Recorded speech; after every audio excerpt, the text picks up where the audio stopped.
Working in Excel often involves comparing data that appears at the top of a worksheet with data located far below on the same sheet.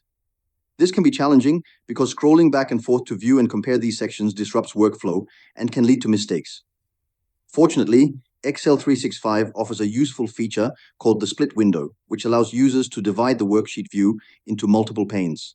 This enables simultaneous viewing of different parts of the sheet without needing to scroll continuously. To use this feature, you start by selecting the View tab in Excel, then choose the Split option. Once activated, the worksheet divides into 4 separate sections. You can then adjust these sections by dragging the split bars to focus on the specific areas of your data you want to compare. This makes it much easier to look at, for example, headers at the top of your sheet alongside data entries that are further down, without losing sight of either. This method significantly improves data comparison efficiency and accuracy because it removes the need to constantly scroll up and down. It is particularly helpful when working with large data sets where referencing data from different parts of the worksheet is necessary. Using the split window feature enhances productivity by keeping multiple relevant sections of your data visible at the same time. In conclusion, mastering the split window tool in Excel 365 is essential for anyone dealing with extensive worksheets and complex data comparisons.